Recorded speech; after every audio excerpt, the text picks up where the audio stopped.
ஒரு பெண்மணி வந்து கேட்கிறாள்.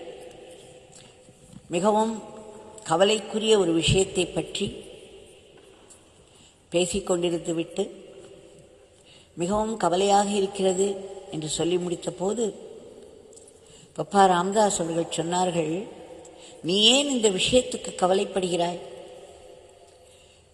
கடவுளின் விருப்பம்தான் முதன்மையானது.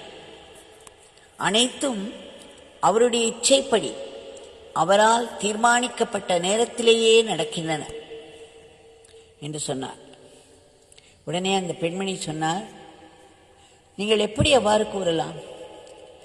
அப்பொழுது மனித முயற்சிக்கு வேல்யூவே இல்லை, மதிப்பே இல்லை என்று சொல்ல வருகிறீர்களா என்று கேட்டார்.